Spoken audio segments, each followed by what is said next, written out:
Welcome, everybody, here to the Friday edition of Minions of the Zoo. I'm Keeper Skep Tock here on Rastafarian Central Time. And with me, I have Minions Prospero. Hello. Mr. Adam. Hey, how's it going? Sanguine Mathghamhain. Good evening, all. And we have some other friends with us this evening, Dr. Functional. Yo. And Geodes. Hello. Very glad to have all of you with me this evening. It's been an interesting day, and most of my interesting day I'm actually not going to talk about, at least not during the show. But it's one of those things where I'm at a point tonight where I probably am not going to go much more than an hour, maybe an hour 15 at the most. So if you have pithy, important, quantitatively dense commentary, great stuff, great lines you want to get out, you probably want to get them out in the first hour of the show because there's liable to not be a second hour. So just give everybody fair warning right there. That's not fair because the exact topic that I have to say is exactly an hour 20 minutes. An hour and 20 minutes, exactly. Exactly. I mean, hey, I'm as surprised as you are. So, I mean... I used to time my drugs to peak when I go to a concert. Yeah. And I would have like my get acquainted hit of acid, right? That's just to get you there, right? That's the riding acid. It's still fairly safe to drive. Parking spaces get real big all of a sudden, then they get real small, but everything's cool. And then you had your big boy. You had the payload. You can take the plunge, yeah. Well, the key was you had to know how long the warm-up band was going to perform. So if you had REO Speedwagon opening for Chicago, this literally happened. And you show up, you don't want your drugs to be peaking during Keep On Loving You, right? Because that just defeats the whole purpose. You want only the beginning. That's when you want to be at your highest. And am I speaking words that even make any sense? Yeah, you were to me, which is tragic. The worst is when you mistime it and you start peaking during the encore and you're like, the show's over? Mm-hmm. Oh my God. Or I'm too high to drive home. That happened once or twice. Or where is home? Yeah. Mm-hmm. Is that my car or a dragon? Let me tell you, when you're tripping, the elevated trains in Chicago can be a mystery. They can be a mystery. You look at the map and the map looks back at you. Yes. And blinks. It's very disconcerting. I want to ride the pony. The pony that goes over there. Pony, take me home. Circuit off the turnstile. But anyway. You're why middle America became afraid of subways. Yeah. So anyway, I thought one of the things that we could maybe pursue tonight was talking about something other than the strife and the horrors that are going on in the world. I sent a picture of that I found. I was just going through the interwebs the other day, and I saw this picture of Glenn Campbell, who was an old time. He was actually a studio musician, studio guitarist. Did a lot of the backing guitar for the Beach Boys, among other people. And then he had a TV show. He's very famous, very rich guy from Arkansas, could really play the guitar. And he had a MotZ guitar, a MotZ 12-string on the front. Well, I have a MotZ 6-string Ventures style electric guitar it was the first electric guitar I ever owned. And, I played the shit out of the thing. I love it. I still love it today. It's still my favorite fingerboard that I've ever, played. And I've played one or two. And I've talked with Adam about this because Adam's a guitarist. And we, I looked on the cover and there's a dadgum MotZ 12-string on there, and it looks like a 12-string electric, kind of like a Rickenbacker 12-string, like the Birds used to play. And I kind of went, wow, that's amazing. So anyway, I sent Adam a picture, and it got me kind of on this music exploration thing that I've been in all week to try and get my mind to the extent that I can off what's going on in Israel, and to hunting around and trying to find interesting kinds of music to listen to. One of the big ones that I discovered, I really like her. And now I realize she's been around, Skep, you're just coming to this conclusion. She's been around since like the mid-90s. Is this lady named Lorena McKennett.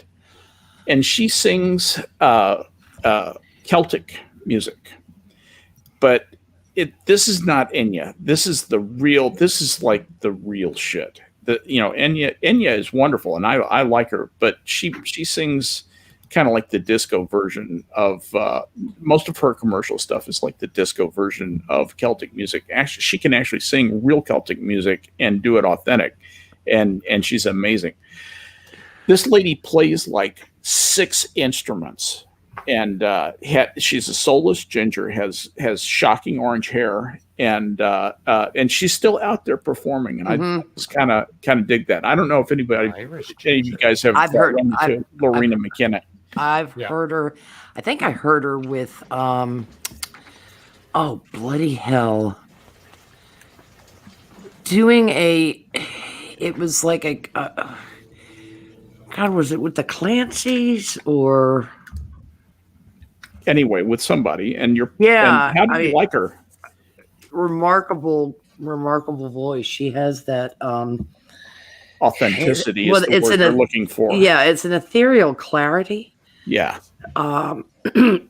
Especially with as opposed to the Rascal Flatts 80 notes to a note change. Right. Technique. Hers is very, very stellar and very clear, and she doesn't overdo it. Her voice has a nice character to it. It's got a little bit. It's got a little bit of. I'm trying to think of who. It's a heartache, nothing but a heartache. Who am I thinking? Oh, shit. I know who you're talking about, but I can't remember the fucking name. It's a heartache, nothing but a heartache. Help us out, chat. Bonnie Tyler. Bonnie Tyler. That's it. Yeah, she's kind of got a Bonnie Tyler bit of a rasp in the back. Not much, just a tiny bit. And it puts an edge on her music. It's that authenticity thing. It makes it so real to me. Yeah. It's faint. You really have to listen for it. And it may be age. It could be age because she's 64. Yeah, she's and in there. Well, that's young, but yeah, but the voice will develop.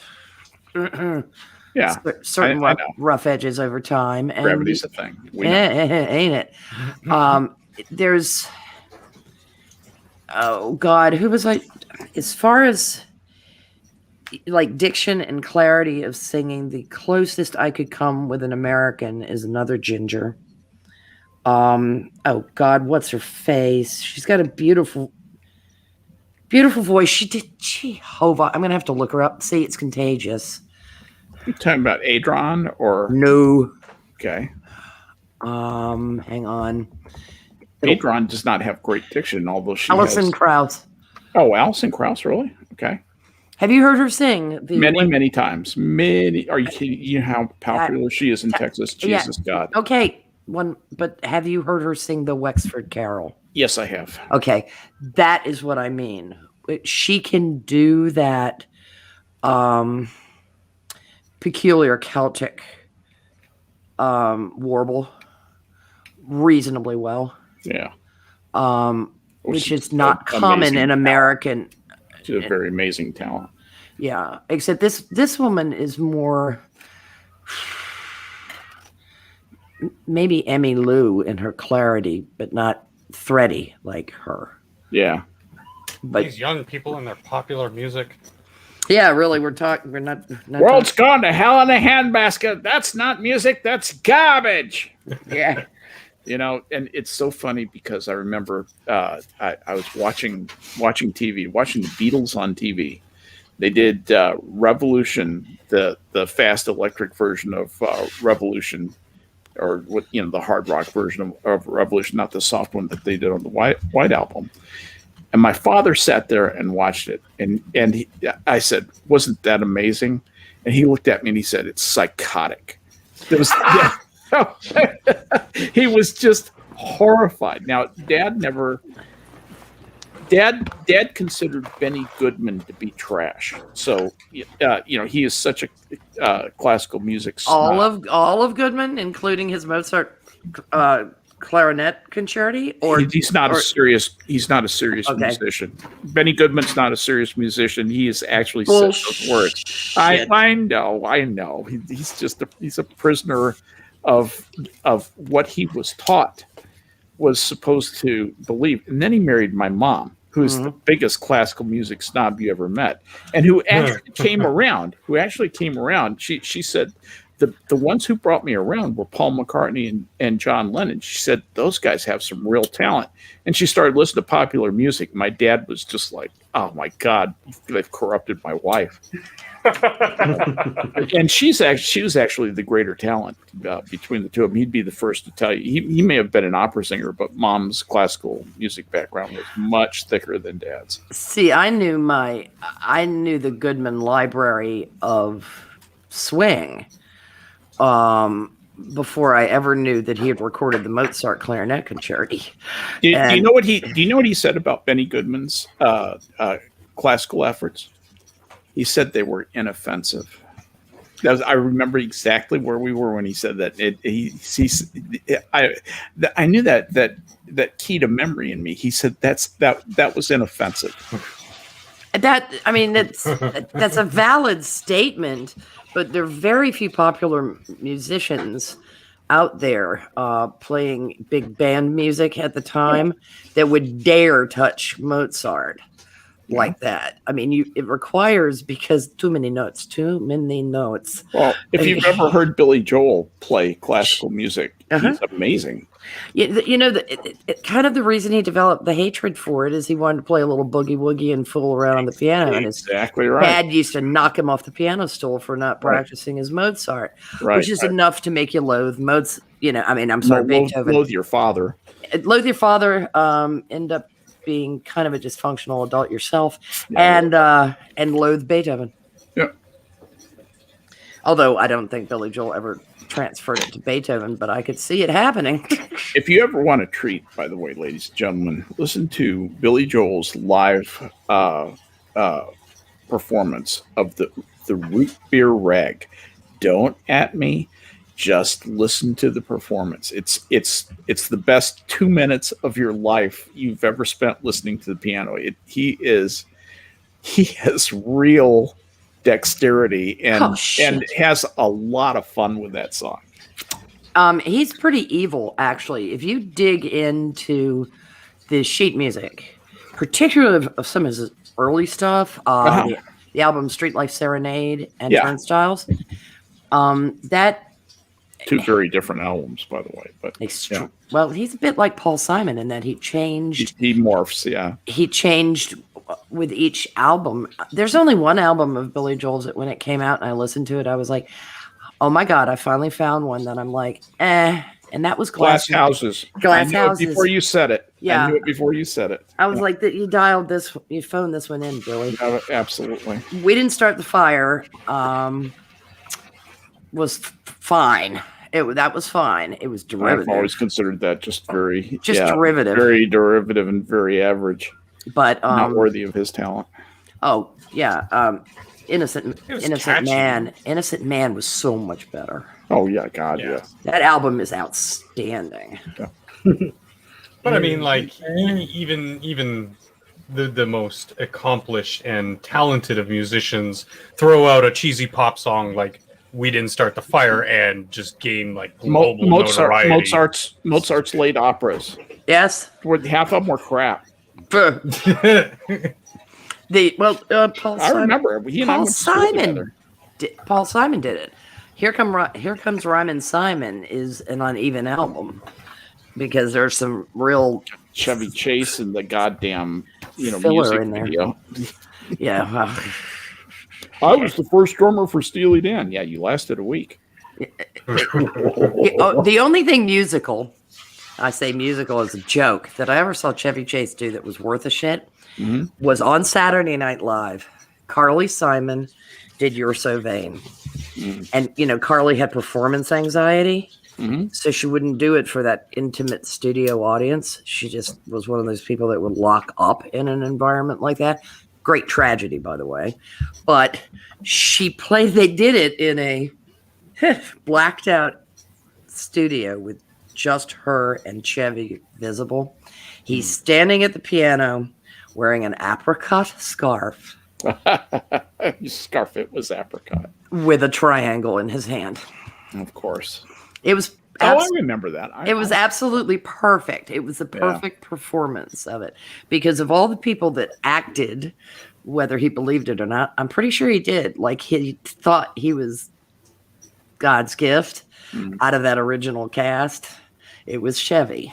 I think he thought he was more important to that show than he actually was. Yeah.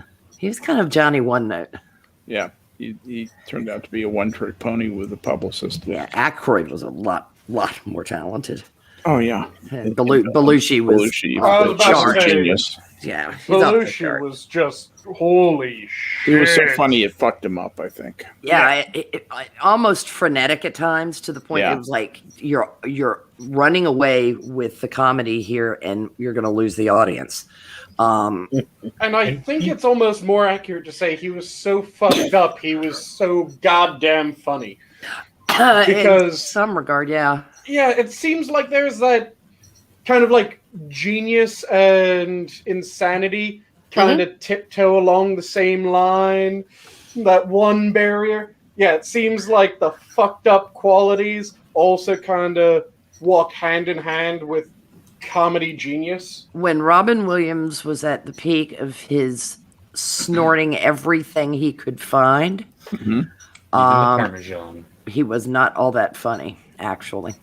He realized it. He said it about himself. He said, "You think you're so goddamn funny, and everyone else in the room is looking at you going, what the fuck are you on?" And I'm not saying so much the substance abuse fed into the comedy, but just the kind of fucked up nature of how both of them seem to think about themselves kind of lends itself to that comedic entertainer sort of role. Belushi. Okay. No, I'm sorry. I was jumping the gun. Because when you have that sort of mentality, because I think it was Robin Williams did the people that tend to make other people laugh the most are the people that really need to laugh themselves line. And there's a bit of truth to that. Yeah. One thing I give John Belushi great credit for is he probably saved Dan Aykroyd and Bill Murray's life. Oh, yeah. Their description of his death and what it did to both of them, they literally stood over his grave, looked down at the casket, looked at each other and went, okay, we're going to have to watch ourselves. Which was, thank you. If you think back into your rock history, think about what happened with Brian Jones and Mick Jagger. Mick Jagger looked at the body at the bottom of Brian Jones's swimming pool and said, "That could be me." Yep. Mm-hmm. Yeah. And that was when he, basically got straight. Yeah, and turned into the incredible money manager that they had too. Yeah. Well, he has a degree from the London School of Economics. He actually has more economics degrees than AOC does. Or Robert Reich. Yeah, or Robert Reich. Well played. Yeah. I'm pretty sure there are spuds just being dug out of the earth in Ireland that I would trust more with economic matters than either of the two that you just mentioned. So. Yeah. Yeah. It's just for guys who put an awful lot in their veins, up their nose, and up in smoke, as the Stones did. They're all like quite well suited I mean, well situated money wise. And Oh, they're gonna fucking outlast me and my kids. Well, Keith Richards is a medical miracle. Dennis Leary's great bit on Keith Richards and Rolling Stone saying kids shouldn't do drugs. He said, "Jesus Christ, we can't. You did them all. We're waiting for you to die so we can smoke your ashes." Yeah, Keith Richards looks like he died 20 years ago and forgot to fall down. Yeah. Well, no, he did die, but all the drugs are now there's a perfect level that they're all working in unison to just perpetually keep him going. Oh, he's a perpetual motion machine. Yeah, he's like a living, semi-breathing mummy. What was that Scarlett Johansson movie where she takes the drug and it expands her consciousness out, supposedly, or whatever? Yeah, it's like that. It's doing that, but to him on a cellular level, so his cells don't die anymore. Where it's like that episode of The Simpsons where Mr. Burns never gets sick because he has every single virus and even some we don't know of known to man in his system, and they're all working just perfectly in balance to keep him alive and make him immune. When Keith Richards and Willie Nelson are on stage together, Willie looks absolutely astoundingly alert. and considering the fat boys Willie likes to engage in, that's impressive. Mm-hmm.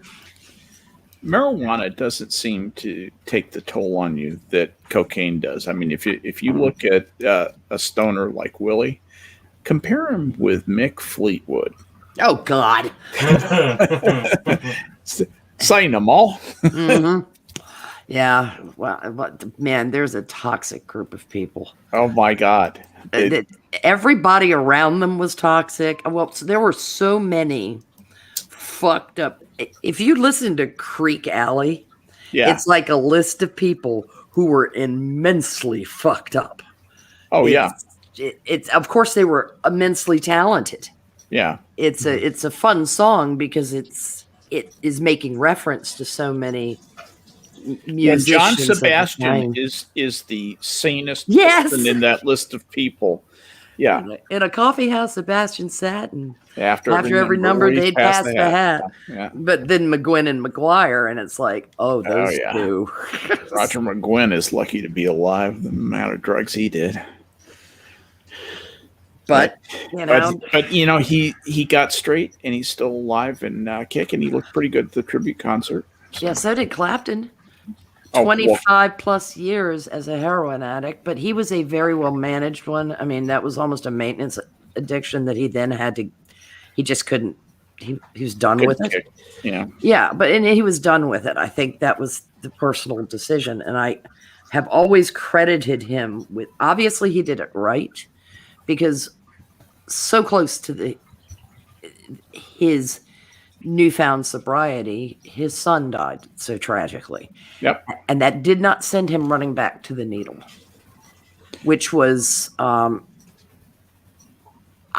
that's the sign of a good program is what we say in Alcoholics Anonymous. We say, I want what he has. Yeah, because pretty much everybody would have gone, yeah, well, all right, that's a little understandable. Well, that's to civilians. Okay. Yeah. Internally inside the program, no, you don't understand that, and no, it's not an excuse, and no, you don't do that. And everybody who loves you will come down on you like a ton of bricks if you even think about it. Well, my God, look at David Crosby. It took being thrown in a Texas jail to get him to straighten out, and they didn't give him any mercy. That poor fucker, cold turkey. He is not emotionally sober. He never will be. He never will be. He's a fucktard. He's I hate that guy. Wildly dysfunctional. He would be the most loathsome of all four of them. Classify himself. Stephen Stills is an asshole too, though. Oh my God!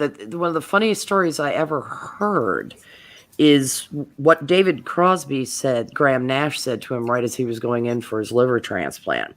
Nash was at the hospital to see him and walked into the room, leaned over and said, "David, don't you dare die and leave me with that asshole Stills." Yeah.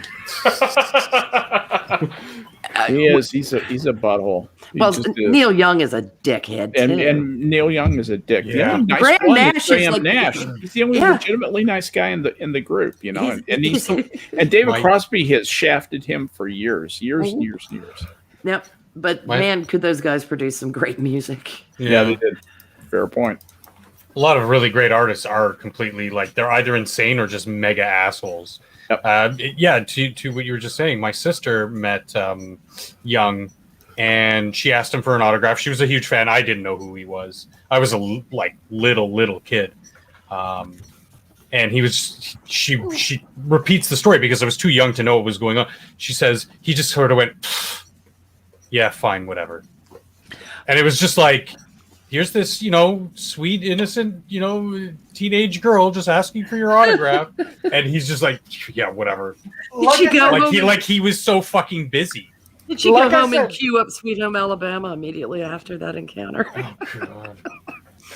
Like Sorry. I said, so often it's the absolute fucking. They did not train get wreck. that reference, Prospero. I know they didn't. Okay, the children are. There's no hope for them. I think that just makes me so sad. I thought it was funny. Yeah, I enjoyed it. So, but it's all right. The children they don't have the good things. I laughed. Like I said, there's something to it's the absolute train wrecks of humanity that end up producing some of the best entertainment. Mm-hmm. Yep. And Neil Young's written some really good songs. I just find him such a loathsome shitbag. Oh, yeah. I We all do. every time he comes too, on, Rose. I'm kind of like, I like this song, but God, I hate him. And it's like, Yeah. do I change the chant? What do I do? Let me tell you, I've been in a concert where he was the star performer, and it was in a small club. I mean, there were about 30 of us in the audience. It was really small, very intimate, and he was just up there with an acoustic guitar. And that guy knows exactly. He knows all the tricks that a one man band has to do in a situation like that, and he absolutely captivated everybody. He knows exactly how to sing, how to. He was so practiced and so good at it. He's actually a fairly good guitarist too. He's not near as good as he thinks he is, but he is a decent guitarist. He could have a role as a studio guitarist and get work. He wouldn't get a lot of work, but he'd get some. But he's just phenomenal at that one-on-one performance. And but what he doesn't do, he's not like Gordon Lightfoot, who links with the audience, who becomes affable, and you feel like you know him at the end of the concert. It's much more of, you are about to get the Neil Young product, and that's what you get. Yeah. It's packaged, and but it's good. God damn, is it good? The only impersonation I've ever seen Jimmy Fallon do that was pretty extraordinary was Neil Young. Oh man, take a look at my. In the right lighting, though, it's kind of hard to tell because he's got the stool slouch. The stool down. slouch and the lank hair. Kind of a similar Yeah. silhouette. Well, hey, can I really quickly No. let me just say that the Discord channel that I'm at, Yeah, we were trying to play some Mario Party yeah. on the Switch, and it's not allowing us to. Why? Well, we don't know. Mm. But I will say, it's not because I'm fucking streaming on this channel. It's not. I've played Mario Party, and still had conversations with the minions. So I don't think it's my issue, as opposed to it's Someone's giving you shit, I take it. Clearly, it's Geodes. Well, Discord has done a major overhaul, so I don't know whether they've made changes. They had a hello, we're making a bunch of changes letter when I Mhm. booted it up today. And I didn't read all their nonsense because the love never Discord do. was enough to make me hurl. But the God only knows they've probably fucked up a bunch of stuff, Adam, and then they will be unfucking it. Well, I want to say that in my instance, I've not had any instances with my internet connection. I'm still able to play games online, and Do I'm you have still a good internet? yes, and I pay good money for that fucking internet, so it better be there. Of course, with phone companies, you don't always get what you pay for. Well, You're telling me there's the sometimes highest cost for internet in the world. Thank you. sometimes we Thanks, deal with that, Canada. but in this instance, I'm saying, hey, you know what? Because we couldn't have a good game of Mario Party, that's not on my end. Look, I'm willing to help, but if you're gonna look at me and say I'm a problem, I'm sorry. I'm gonna have to kick you in the teeth. Because I bet Is Mario Mario's a- Party is Mario Party primarily supposed to be played on Switch? well, I mean, it just Mario.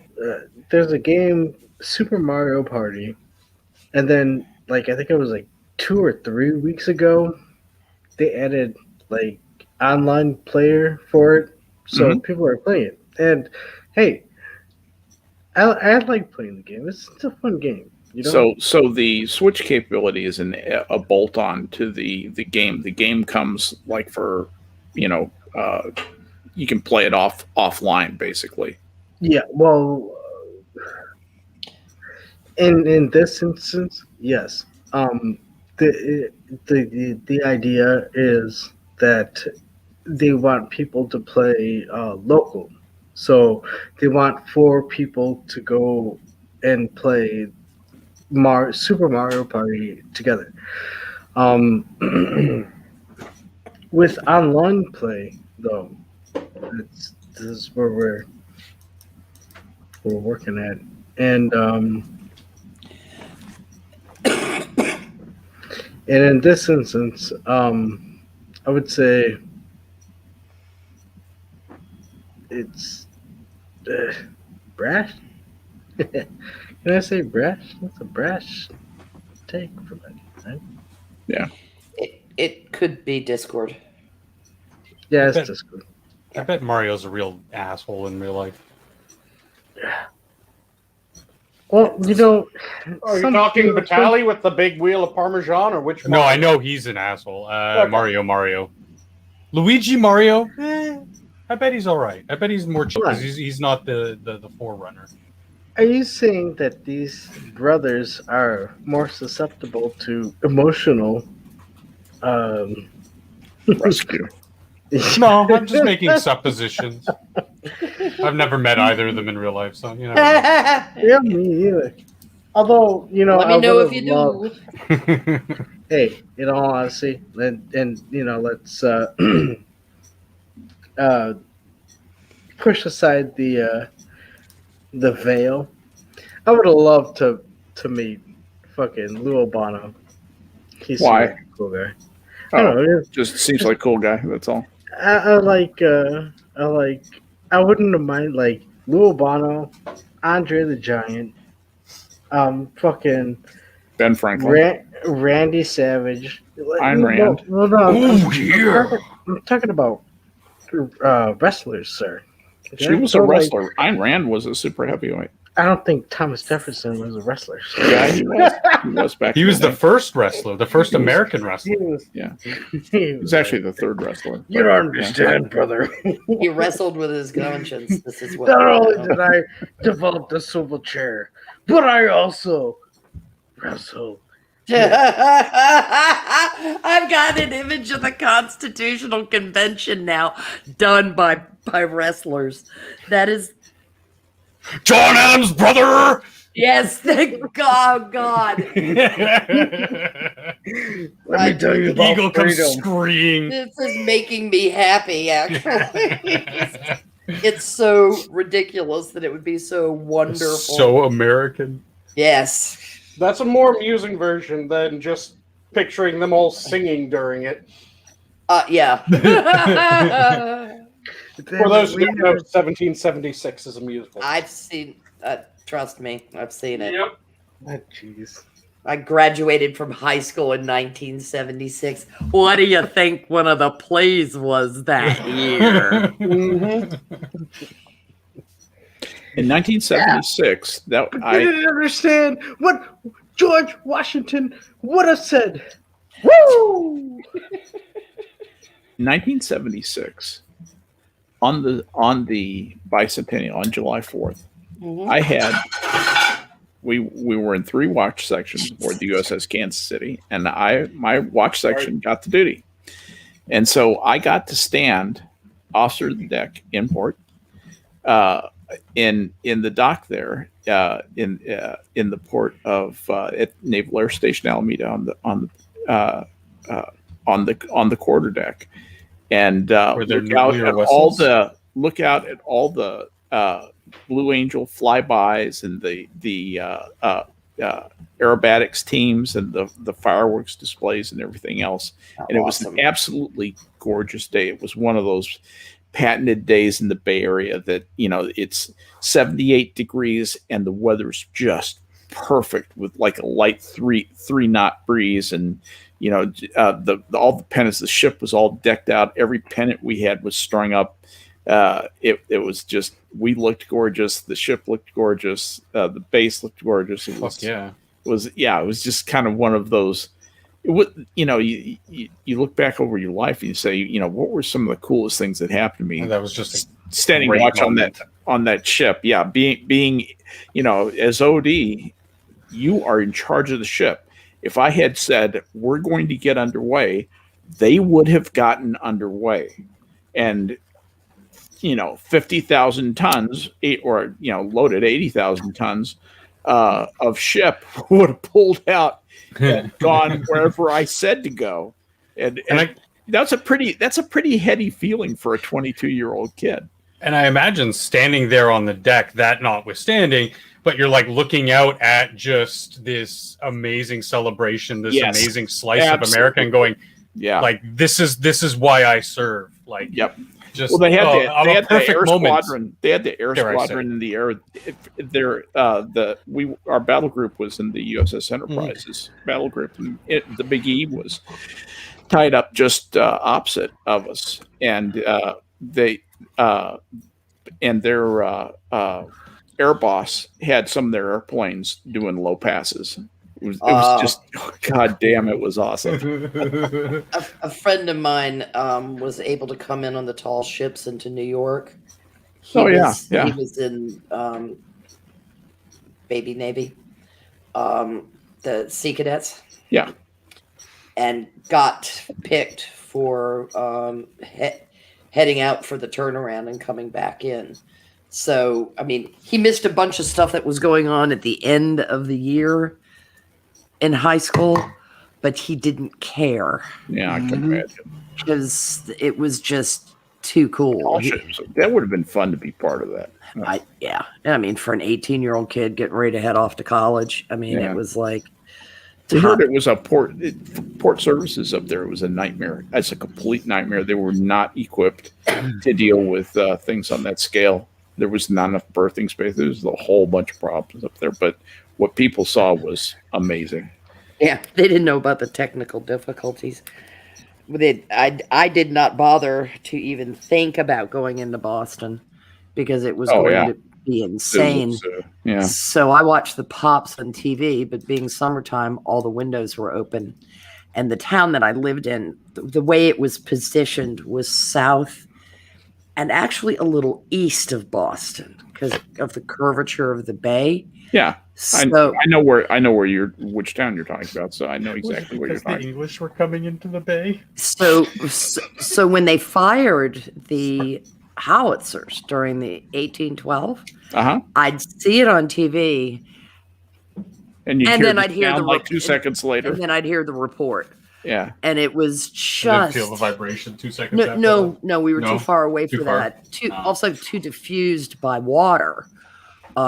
If you're near the esplanade, you feel it, but that kind of vibration doesn't carry. It's just the sound that does, and it's of course the water provided that lovely amplification. So we got a better. I mean, the people in the north end of town, an area called Crow's Point, that actually looks into Boston Harbor. Well, Quincy Bay below Boston, whatever the fuck. You can see the city. Would have gotten some serious sound from that. We were 5 miles south of that area, but it was still carrying that well, and that was pretty damn cool. I love that symphony when they actually have guns.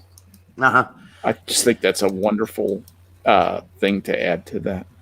It really is, and it has to be timed properly if you want it to sound the way it's done. And well, yeah, because guns don't go off. Well, the howitzers now, when you yank the lanyard, they do go off pretty close. But back in the day, they didn't. There's actually a bit of fuse burn that you had to account for. And beat 2, 3, boom. It's just, right. Yeah.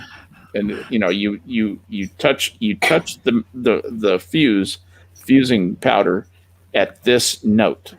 At this note, your hand does this. Yeah. And that was the way they did it. Usually, and you never see it, but they have somebody giving them the command based on conduction, which is kind of the pops at the Esplanade is something else. It's one of a kind, really. It was great in Symphony Hall too, but it was Boston pops out in the open. There's nothing better. Yeah, I've never gotten to see it myself in person, but my parents went. But Mom raved about it. Dad said it's all right. It's not the symphony, but it's all right. I only ever went once because it's logistically. It's a nightmare. Yeah. I mean, in the summertime, everybody is trying to be outdoors as much as they can because summer is like 6 weeks long. And it always seemed like that to me because those people, they're running around in shorts at 60. I'm like, what are you, nuts? Short weather starts at 40.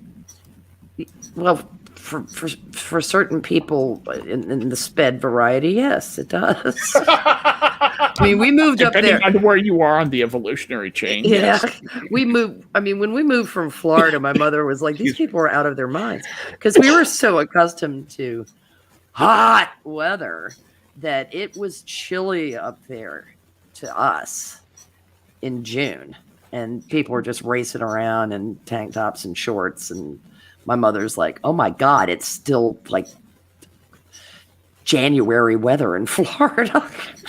Yeah. So how long did that last? A season.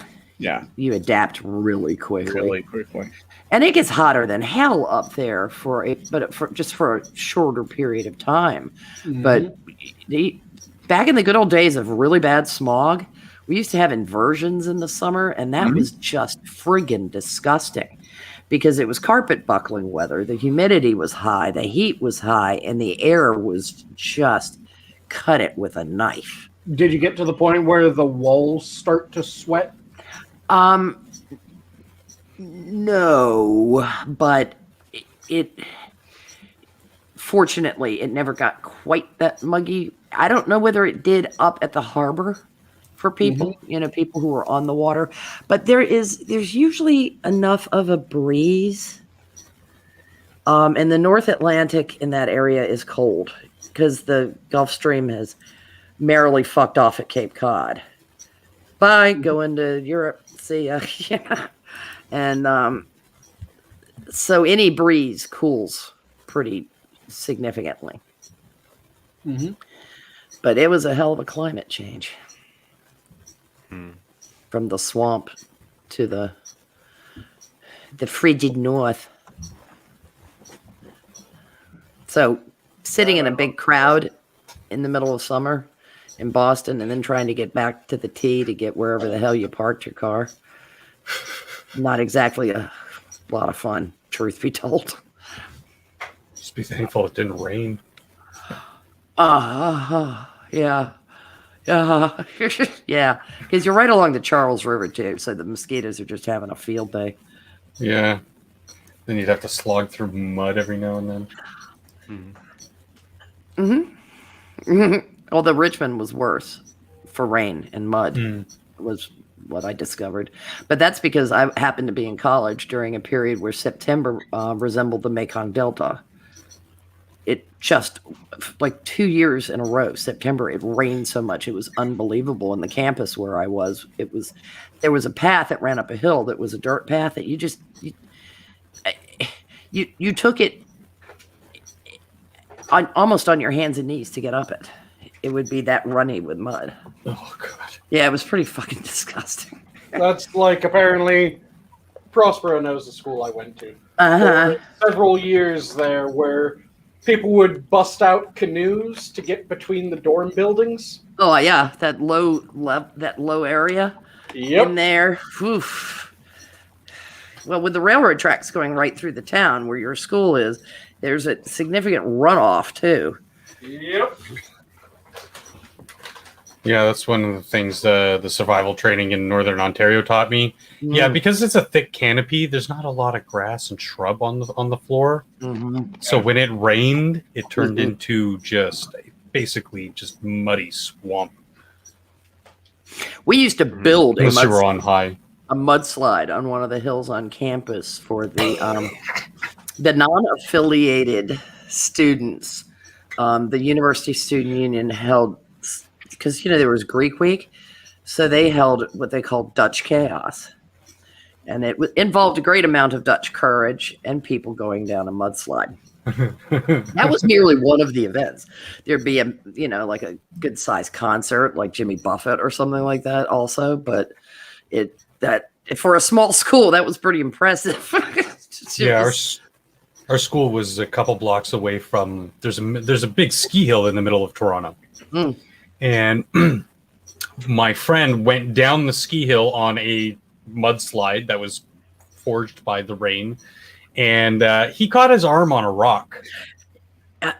Cut it open from elbow to wrist. Fuck, ouch. Didn't realize it until he came up and like half of his body is just bloody, and we're like, what the hell? Yeah, I got tossed down the mudslide. Oh God, my sophomore year. And you dress for it because you just put on a pair of ratty shorts and be prepared. The laundry is going to be kind of hilarious. No, that's why when you get home you shower with the clothes on first. Yeah. Or with the hose. Well, what happened is when I got slung, I very quickly, with pretty high speed, hit a cluster of tree roots. And it got me in the upper thigh up into the buttock. Oh, you talk about stinging. Were you in the state of Pop Valiance at the time? Do you know what Pop Valiance is? No, I was Okay, not. Pop Valiance is actually the synonym for Dutch courage. No, Pop Valiance refers to courage gained from intoxication with alcohol. And I was thinking that if you were drunk, possibly you would have tolerated the tree roots better. No, I was not. I was sober. And I quickly discovered that drinking did not make something that throbbed feel any better. Not with that attitude.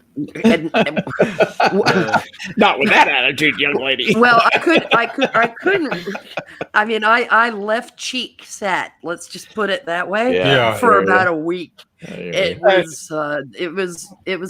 That was the last time I smarted off at people so much bigger than me that they could literally, and I was not a small individual, pick me up and throw me down a hill. Though you do also have to grant that depending on your tolerance and how much you're drinking, it can make having something that's throbbing be a lot harder. Ha ha ha ha ha ha ha ha ha. I don't get it. Sanguine, you probably know the term Pop Valiance because you're into that sort of nuance. That comes from the Anglo-Dutch Wars, like in the early 1700s, late 1600s, something like that. And the Dutch gin was called Jenever, I remember Mhm. that, Mhm. and it was and both sides were using it to like calm their nerves and get Mhm. courage to march against each other. And it was a favorite drink of William III of England. William of Orange, who was a stadtholder in the Netherlands. You learn all this stuff growing up in Belgium, and that's why the English drink gin. Anyway, at least Blue that's the way, Ruin. And that's the when way you that it was explained to me. when you Yeah, said it that, I was was like, no, it was popularized during that. it was earlier than that. So I had to Google it. It was actually the first started in 1652. So we were halfway there. Okay, so all right, so Yeah, 17th century. Yeah. Yeah, it began before William of Orange was on the was on the yeah, throne. you're right. in That would England. have been before. But it carried into because Yay! Something I remember from high school history Well, Very class. good. yeah, We solved the important questions here on Minions of the Zoo. two merchant powers who could almost see each other across the marsh. God, Yeah. isn't that the truth? Isn't that the truth? They were going to bump uglies eventually, and not in the good way. Yeah. Mhm. The Yeah. and it yeah, They gave birth to Belgium. how delightful. And they gave us the Dutch rudder. I know that's why people blame England for And the Belgium. Dutch oven. Thank Just you. have it functional. I don't know. Hey, it's a Friday. Nobody's it is. expecting our best material. Well, I've been drinking and painting all afternoon, all evening. So Congratulations to you. Painting like a house or painting like paintings? nah, my miniatures, my war hamsters. Oh, your war hamsters. Okay, very good. I had an interesting experience today. I visited an ice cream truck where it's small batch ice cream created by a dude that just like wanted to get into the food truck business, like making ice cream. And Salmonella. also on a stick. proper. Nice. well, it's very, very good. Mhm. I tasted the banana, which was Tasty death. Phrasing. yeah, it was good. It was very good and not overdone, if you know what I mean. Yeah. Haha, yeah, I know phrasing. I'm ignoring you. As you You should. are. I'll laugh at it though. The Madagascar vanilla bean was Oh. exquisite. Oh, And there was I'm a having an allergic reaction just thinking about it. But there was a sorbet that was I mean, all I could think of is, wow, would this make a amazing daiquiri? It was blood orange hibiscus. Oh, Nice. And If two courses and a meal both have ice cream, do you use a sorbet to cleanse the palate between them? why not? Why not? I'm all for it. Go big or go home. That's absolutely right. And it'll tell you something about my checkered past. That the first thought the first thought was, oh my God, this is delicious. The second thought was, holy hell, I wish I had some rum. Because I buy a couple of pints of this, let it melt, then blitz it in a blender. And people would be like, where did you get this mix? And I would be like, I do not know what the mix it is. it's a shame they've all but banned any semblance of food trucks in Toronto because all you get. Karen. Yeah, there always seems to be a Karen at City Hall. All you can get are those. All you can get are those commercial food trucks or ice cream trucks. You know, the ones that'll sell you the rocket bars or the Right. Yeah. the Chips Ahoy. It's so unfortunate because the food truck industry, when it boomed in the late 2000s, like you were getting 5-star dishes off a goddamn truck. It did not die here, which is really remarkable. It didn't die most places. It kept its steam. It may have leveled off, but sorry. But the pandemic turned out almost in a weird way to be a godsend for certain food trucks, because we have a street food finder app in there, that you can use in the area, and it is rather stunning because outdoor service remained open. Some of our microbreweries remained open. They were always a big food truck mecca because they'd get a truck to come in. Now, what city is this you're talking about? Are you Richmond. talking about Boston or Richmond? Richmond. But neighborhoods were getting food trucks to come in. The neighborhood associations were doing it for people because people couldn't go out to eat. And the old folks' place where I'm moving later, they went all in on this because those guys were really used to happy hours and that kind of, because they're a very social bunch. Yeah. And they started having driveway happy hours, which I thought was positively hilarious. Awesome. People would set up their lawn chairs in their driveways and basically holler at each other or wander around out in the street, properly socially distanced. They could stay 6 feet apart and still have conversations. And then they started bringing the food trucks in. So for over a year, food trucks have been coming in there. And it's gotten to the point the lady that coordinates it actually has food trucks contacting her. We'd like to come back, please, as soon as possible. That kind of. And, you know, they have a full rotation and they did it throughout the winter. They set pickup times. You can order the day before. And people would just show up at the time designated, get their food. You paid in advance, so it was contactless, except for getting the food. And it was a splendid idea because it meant a night off of cooking when you're kind of sitting at home all the friggin' time anyway. And then business for the local food trucks. And they've kept it, you know, things are relaxing, but they've got food trucks. Matter of fact, it is after midnight. If you're fully vaccinated in Virginia, the mask mandate has been almost entirely lifted. There are a few exceptions, a couple of exceptions, large indoor congregant events, hairdressers, medical facilities. It was left to the businesses to make their own decisions. I was pleasantly surprised by Northam's take on this. And he's backed up the full capacity opening 2 weeks to May the 28th, which is a frigging godsend because that is Memorial Day weekend. And North Carolina has done pretty much the same thing.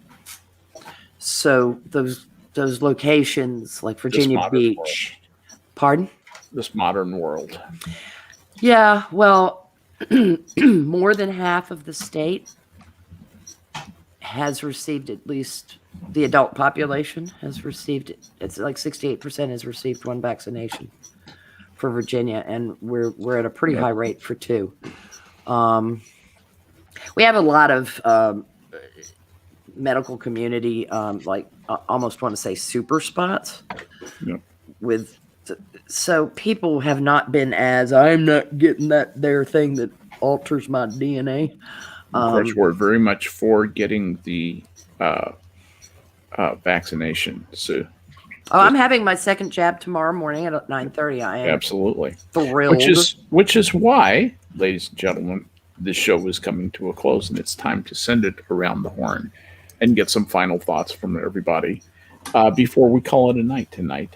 And I would like to start with the last shall be first, Geodes. Yeah, no, I'm kind of looking forward to some stuff opening up so I can go back to restaurants and everything. That'd be pretty nice. So, yeah, I'm looking forward to it, hopefully. Positive, upbeat attitude from Geodes tonight. Sanguine, what you got for us, bud? I am absolutely also looking forward to things opening up. And I'll leave off with my standard. If you're passionate about something, make sure that you devour it. Don't let it devour you. That's good, because if you were going to do Invictus, I was going to mute you. Dr. Functional. Quick little anecdote from my interactions on social media today. A new milestone was reached in that I had a ban recently lifted hours before making this comment. And I managed to be called a anti-Semite, a Nazi, and a cuck for Israel, all in the same thread. It was incredible. I love humanity. Hitler would have been confused. Yes. And that- good, but good for you for not going off the deep end. And to remind everybody to check out Star Trek stream tomorrow. Sex and Yes. the Stars, Skep, myself, Irate, BP, and Hammer. Yeah. So we're gonna have a good time. It's going to be Sex and the Stars tomorrow. So and that's at 4 p.m. Central, 5 p.m. Eastern. Come and join us. Do the calculus for Pacific time, but please be a part of it. We'd love to have you with us. Thank you for being here, Functional. I'm glad you could make it. Adam, what you got, bud?